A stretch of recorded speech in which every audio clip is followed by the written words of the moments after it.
Bulletcast for life.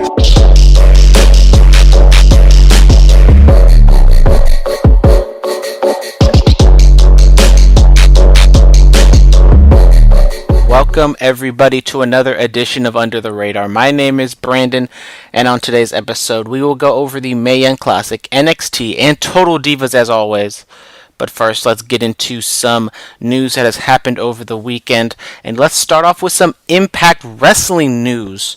Yes, Impact hosted their biggest event of the year, Bound for Glory, this weekend. I did not see the show, but I've heard reports. I listened to a podcast or two about it, so I know a little bit. I'm not going to go over it in total detail, but the big news coming out of that is the whole Johnny Impact, Austin Aries situation. So, if you don't know, John Morrison, Johnny Impact, Johnny Mundo, Johnny Survivor, he has a lot of names. He wears a lot of hats. He went up against Austin Aries, who is the Impact champion. And this whole feud has been really personal, kind of work shoot, maybe total shoot, total work. Who really knows at this point?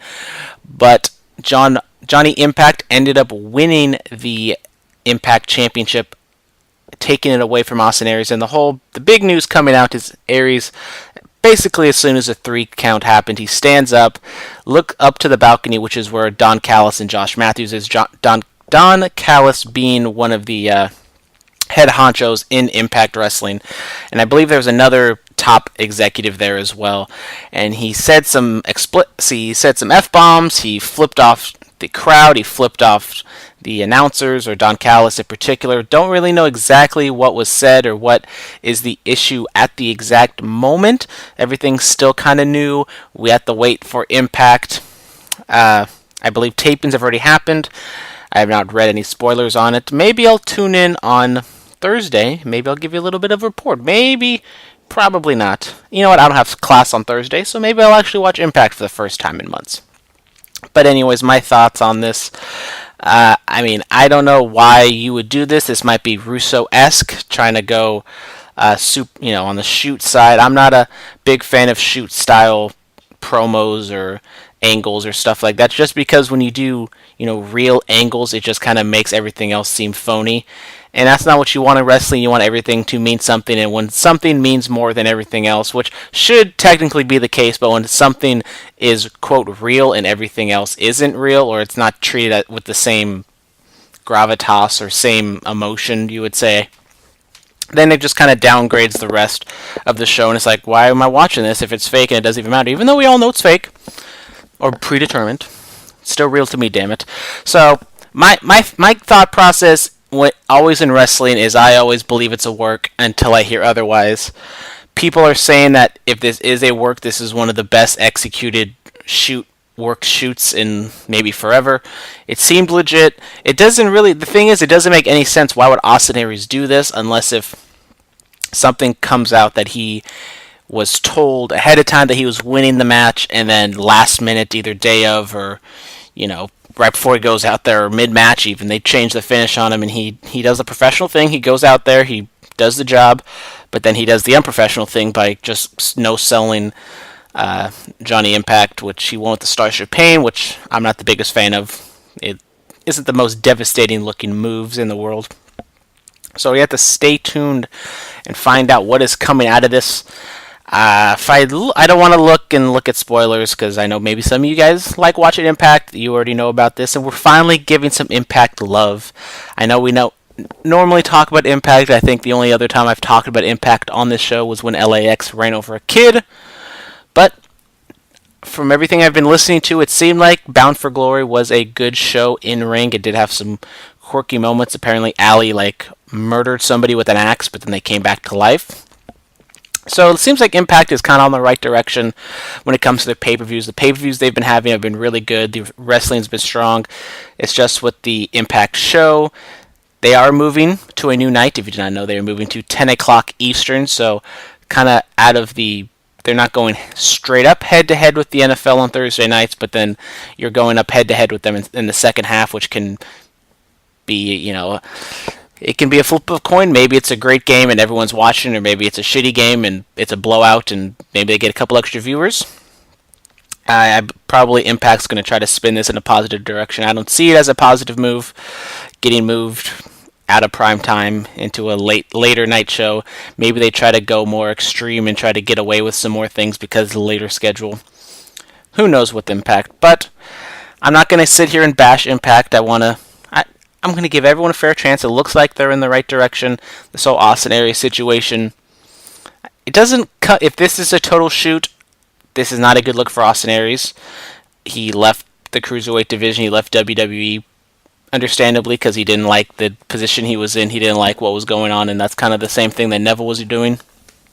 But Austin Aries has had a history of kind of being maybe a prima donna or something or another like that. But yeah, this is an interesting situation over there on Impact.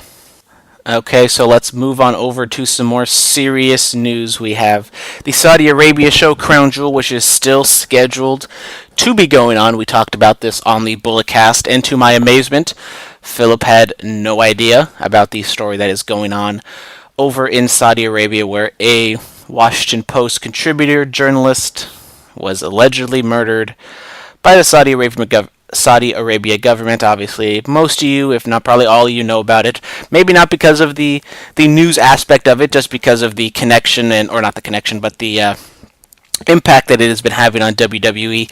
It seems like some of the wrestlers, some of the backstage staff might have a little bit of conflicts, probably don't even want to go, but they might not have a choice, except for the women who can't even go. With their choices, they can't go. But there's some more news coming out about Saudi Arabia. They say they deny everything. They said they're going to compile a report showing their innocence. Turkish officials basically say that they have video evidence, they have audio evidence of the murder taking place.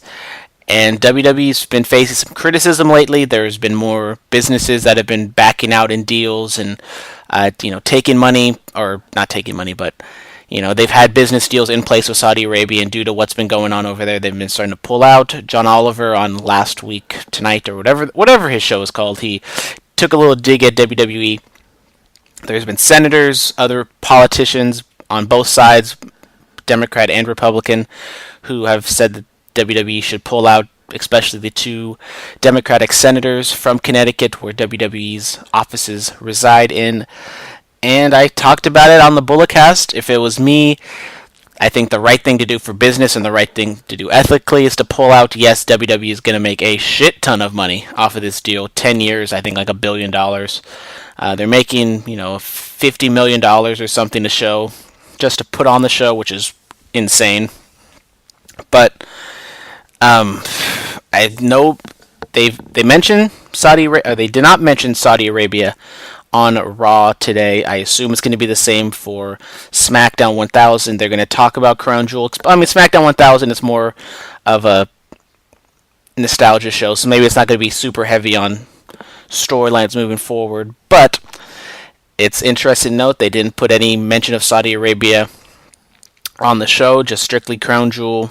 So maybe that means they're not going to leave, but they're just maybe leaving the door open in case something does come out and they take on so much heat that they're like, okay, maybe we should just pull out, even though we're going to miss a bunch of money. And WWE making so much money off their TV deals and other things going on. Do they really need to fill their pockets up even more? Are they going to face some criticism from Wall Street, their investors, their shareholders?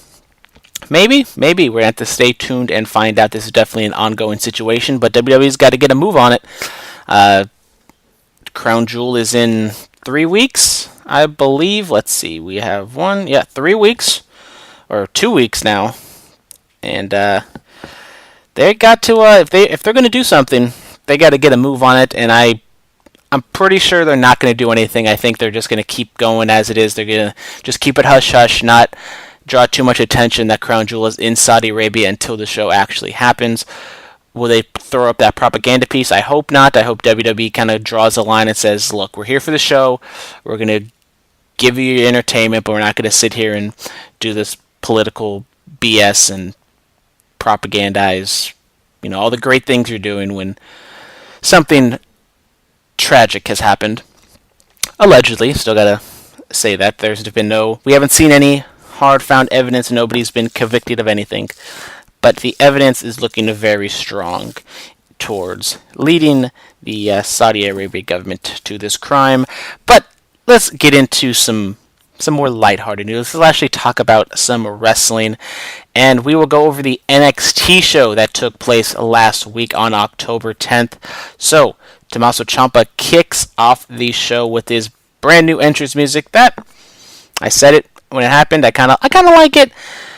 You know, kind of him coming out to no music was kind of a big thing, but he talks about himself a little bit, and Velveteen Dream ends up interrupting Tommaso Ciampa, and they go back and forth, and they kind of just trade digs back and forth at each other. Tommaso Ciampa I thought was great. I thought Velveteen Dream was great, and then out of nowhere, Nikki Cross music hits. She comes down to the ring very calmly, and then she just goes into the ring acting crazy, and then she says she knows what they did, or he did, goes up to both of them, and then the crowd starts chanting Nikki has a secret, and Nikki Cross, once again, as I've been saying the past couple weeks, kind of crazy, kind of funny crazy, but I thought this was good, maybe kind of overlaying different storylines altogether, and it looks like Tommaso Ciampa and Velveteen Dream is set up for the title match at NXT TakeOver War Games in LA next month. That seems like a fun match. I do not expect Velveteen Dream to win, to be honest, but you never know. Maybe they got some big moves. Maybe they are going to do something. But this is a fun matchup. It should be fun promo-wise, going back and forth. Velveteen Dream finally in the definite babyface role. He was facing EC3, which I said he was I think he was supposed to be the heel in that situation, but now that he's going up against Tommaso Ciampa, clear-cut heel, Velveteen Dream I think can shine and kind of let loose and be more of a babyface, even though he's not really changed his act by any means. He's still like, Jimi Hendrix, kind of rock star, ambiguous with his sexuality type thing that he's been doing. And I'm really enjoying Velveteen Dream. He's not doing like any crazy off the wall things. He's just he's a full of himself babyface that we love, and that's it. So Adam Cole was shown stretching, and Pete Dunne was wrapping up his wrist. Keith Lee goes up against Kona Reeves, and Keith Lee made quick work of Lee make quick work of Reeves. Under 4 minutes, Lee was in control for most of it. Reeves, or Kona, it's going to be hard to go Lee and Reeves, but Kona kind of made a little bit of a comeback for the brief moment, but Keith Lee was basically dominant throughout the match, as he should. Keith Lee goes on to win, squash match. Good. I guess Kona Reeves has just kind of been in this situation where he faces against the rising star, and he just ends up losing to him. I said it a few weeks ago, maybe even a few months ago. I don't see a whole lot in Kona Reeves, so just him being in this situation pretty much is where I would say he deserves to be. So then they do another video package on Shayna Baszler, very similar to the one they did last week, kind of more sports-like feel, her being in the training camp, talking about she had the quickest rise to the NXT Championship in history. She owned the loss to Kairi Sane in Brooklyn, saying that it wasn't because Kairi Sane was better than her, it's because she underestimated Kairi, and that's just going to make her angry, and it's going to be even harder to beat her on Evolution. So they did one of those outside kind of press conference type interviews where there's a bunch of different reporters holding up recorders, and Kairi kind of spoke in her broken English, saying some pirate things, and she said she's going to beat Baszler. Pretty straightforward, not the best Kairi Sane promo in the world. She's definitely had better promos. You can blame it on her English, but I think the stuff she was told to say was not all that great. So next week they plugged that the War Raiders will take on Undisputed Era in a NXT Tag Team Championship match. Then they do a video package on the War Raiders. It was fine for what it was. And then we have the main event. We have Ricochet going up against Adam Cole. Oh, well, hold on. First, back it up. We had William Regal in his office. He was asked about the progress of the investigation about Aleister Black. Regal said he wasn't going to comment on the situation, and he hopes that Nikki Cross maybe says something. But we end up getting Cassius Ohno coming up to Regal's office, and he wanted to have a conversation with them. Ono was well aware, or Regal said that Ono was not a threat, or not a threat, but he was not a suspect in the investigation, and Ono said, of course not, why would I be? But more, they continue on with this storyline of Ono wanting to take on the next rising star.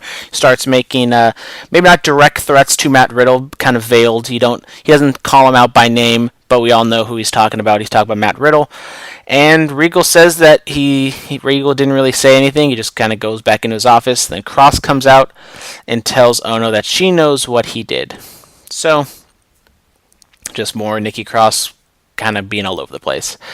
And then we have they plug next week the double main event, so we already talked about the NXT Championship match, but they have Nikki Cross facing Bianca Belair, and they said it's kind of an unofficial number one contendership match, which makes a whole lot of sense, kind of the two top women in the company, not named Kairi Sane.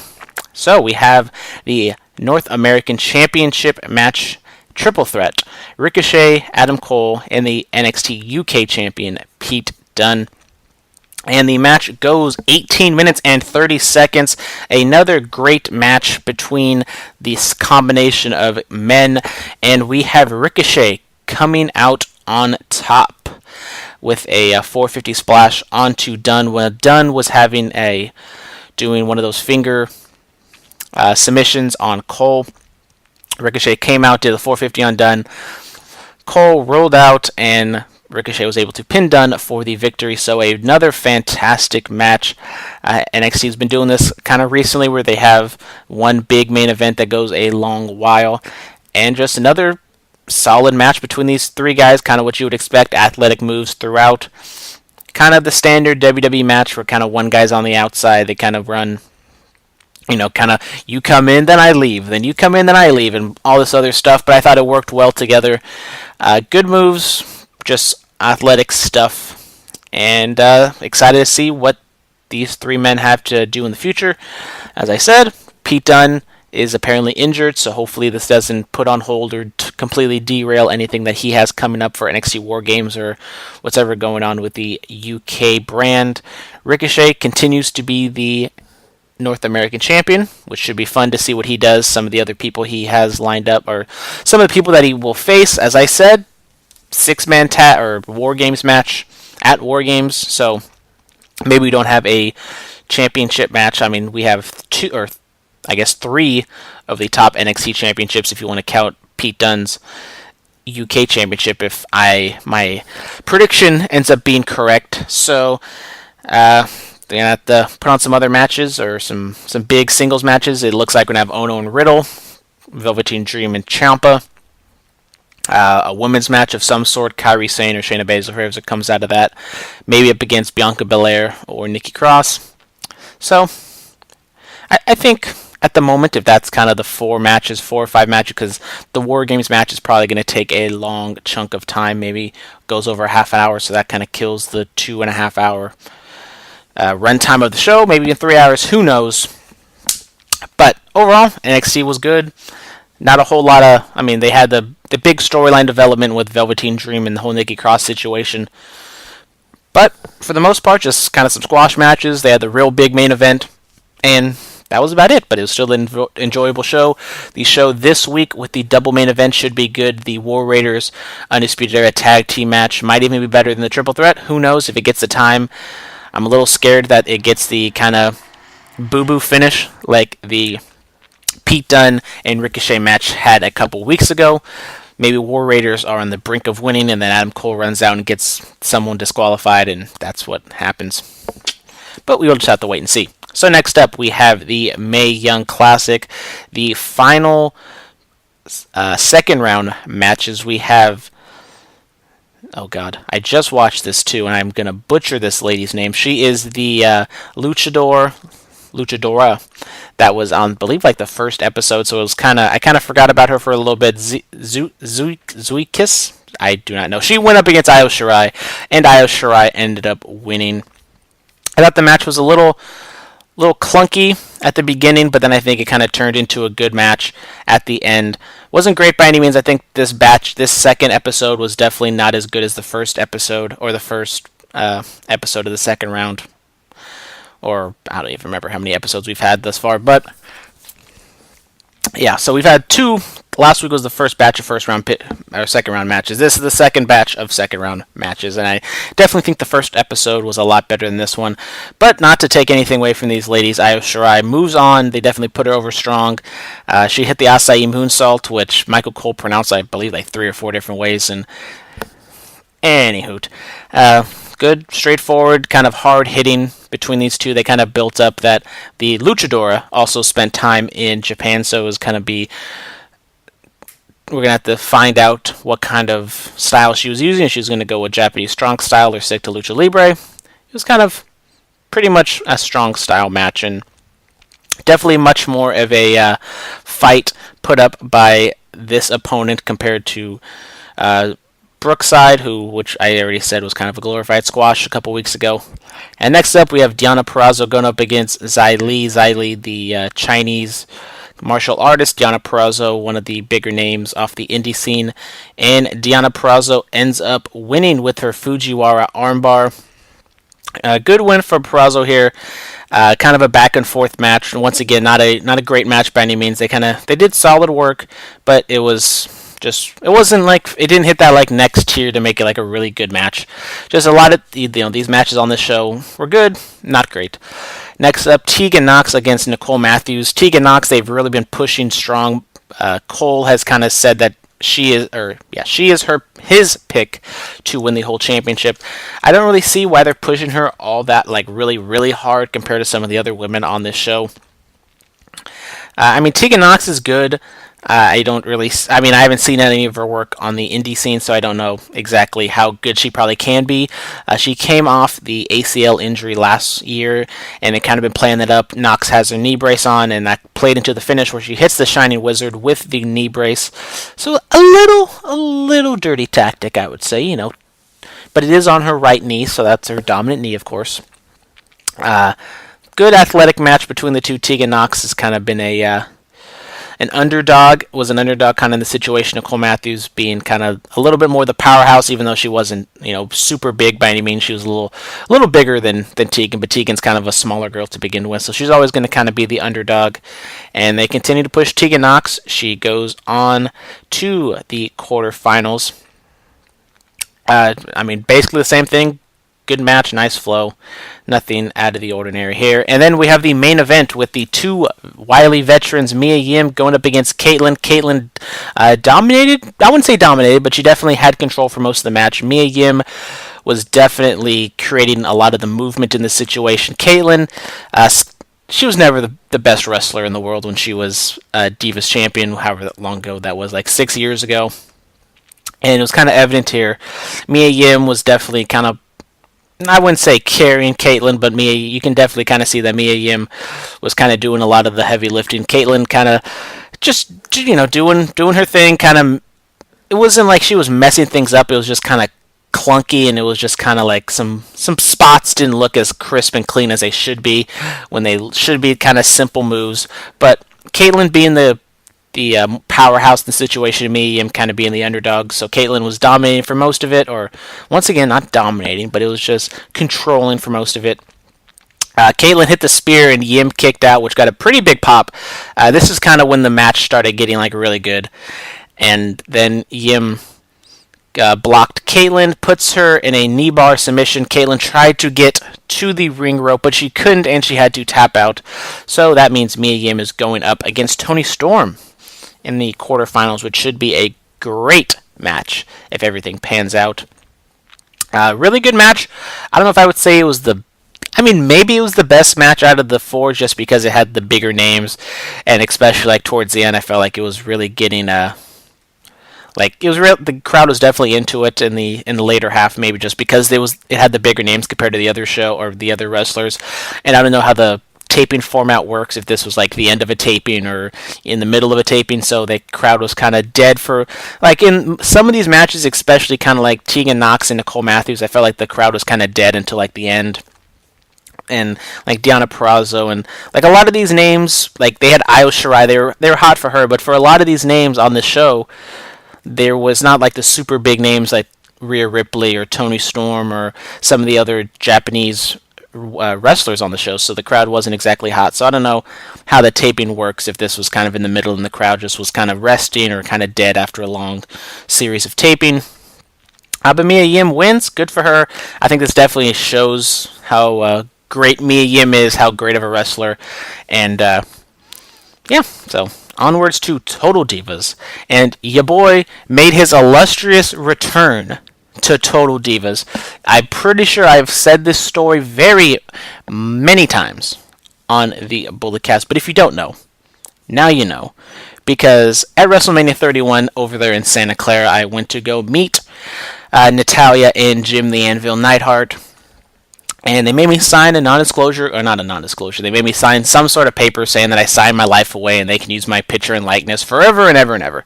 And so the show came out, I don't know, whenever it was, and I knew that this was, I was hoping that I was going to be one of the shots in there, and I ended up making it, so I had a selfie opportunity with Natalya and Jim, and it was fun, it was what it was, and then just out of nowhere, I was watching this episode, the latest episode from October 10th, episode 4 of the season, and the season ratings for this show, the viewership, ratings, everything has just been kind of going downhill, so maybe there's not a lot of Total Divas recaps in the future. I know a lot of you are going to be sad about that if my Total Divas recaps end up going away. But it was kind of the beginning of the show, and Natalya kind of talked about her hectic lifestyle, about having to go all over the place and meet fans and whatever, something or another. And then just out of the blue, they use my footage of me meeting them, taking a selfie, which is a great shot, by the way. I mean, come on, who doesn't want to show me taking a selfie with Natalya and Jim Neidhart? And then just randomly, so this, I would say this, my spot on Total Divas, this one was kind of was more enjoyable than the first one, just because I wasn't expecting it.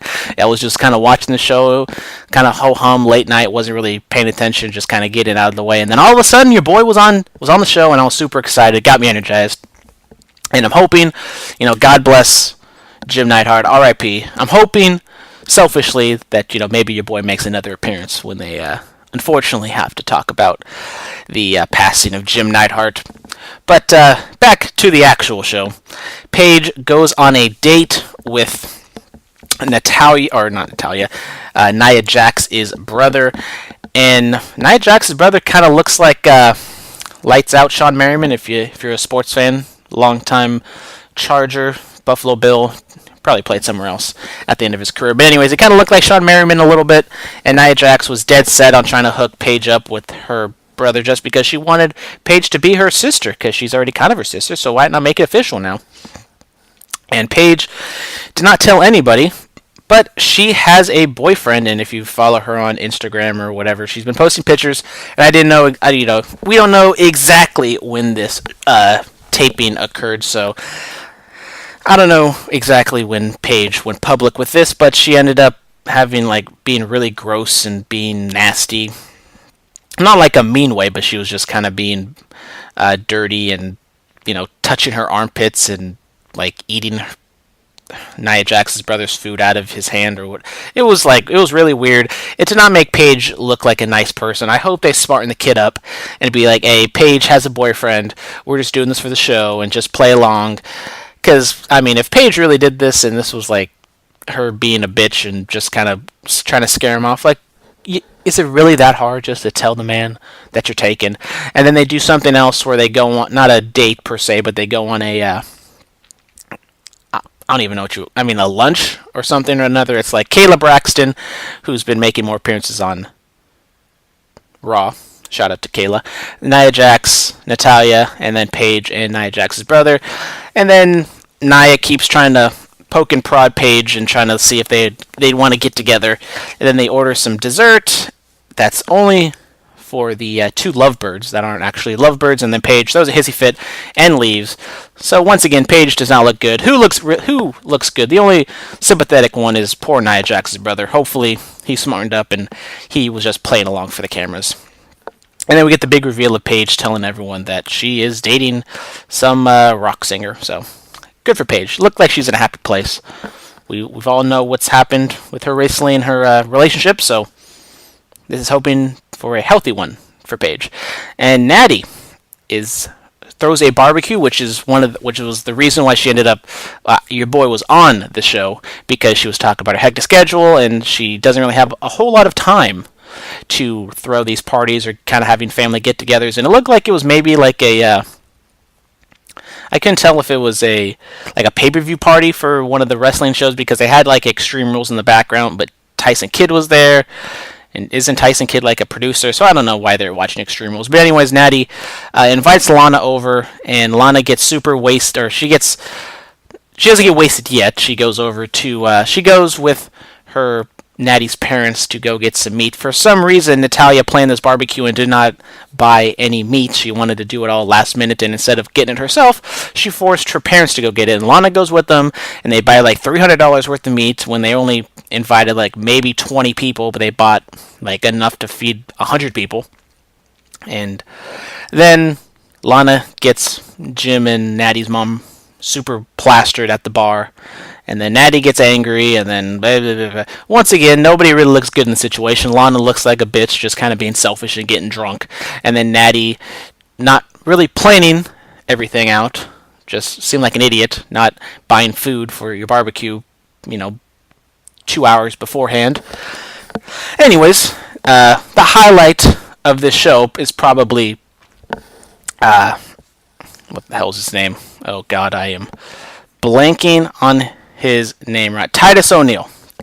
Well, how could I forget about poor old Titus O'Neil? He was invited. He came over to the shindig with his sons, and he brought over barbecue. So thank God for Titus O'Neil. He brought over barbecue, and so Titus was hilarious. He was sitting there dealing with all the bullshit that ensues on Total Divas, and he just had like some snide comments, and he was just being Titus, lovable Titus. Titus was great.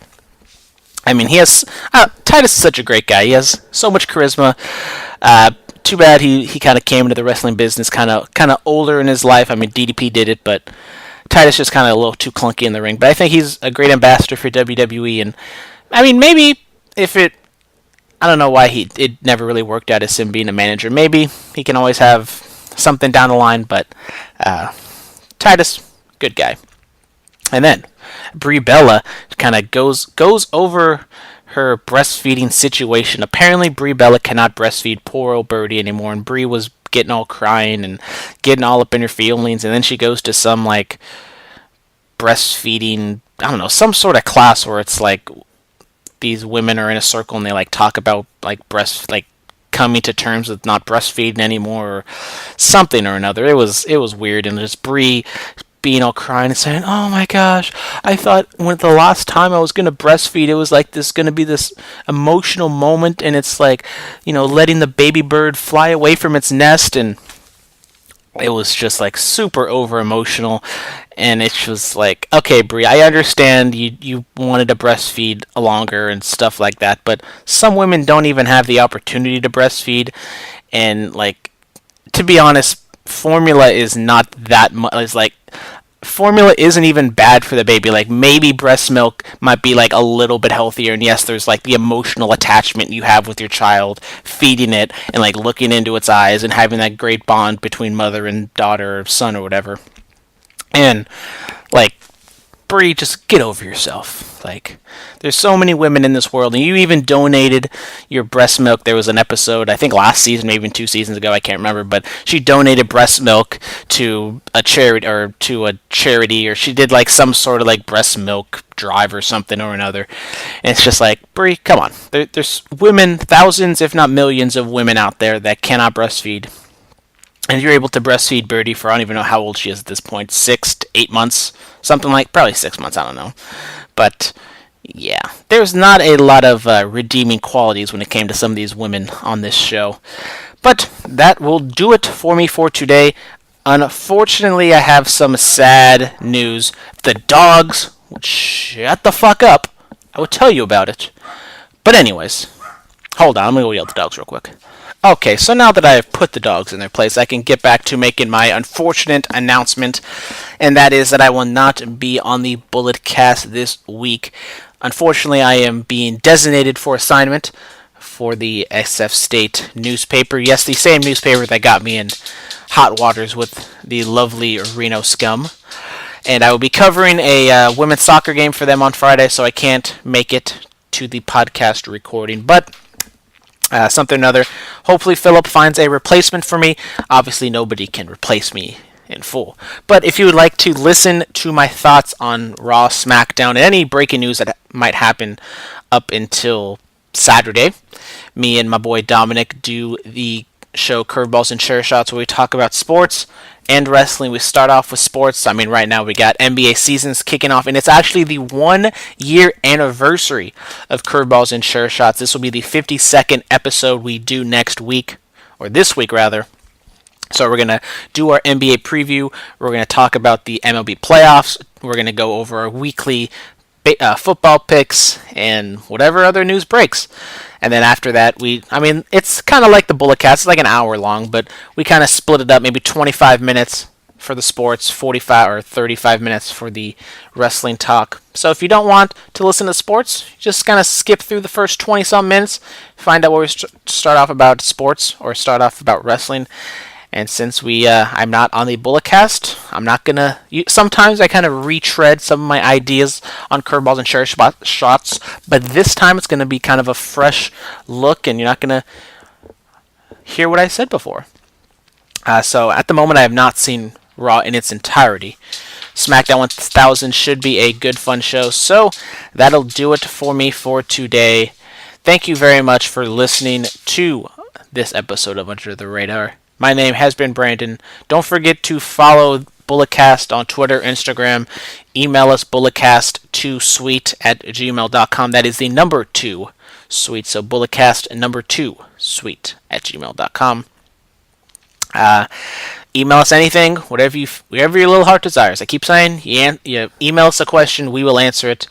I'm thinking about maybe setting up a Under the Radar email account where if you are too scared to email something on the Bulletcast account because you don't think Philip is going to listen to it or read it on the air, if you email it, I will set up an account by next week.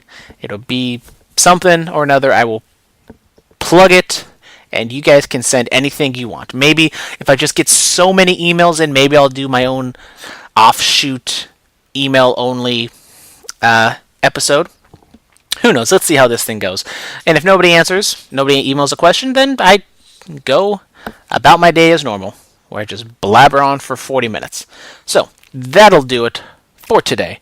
Goodbye, and good night. Bang.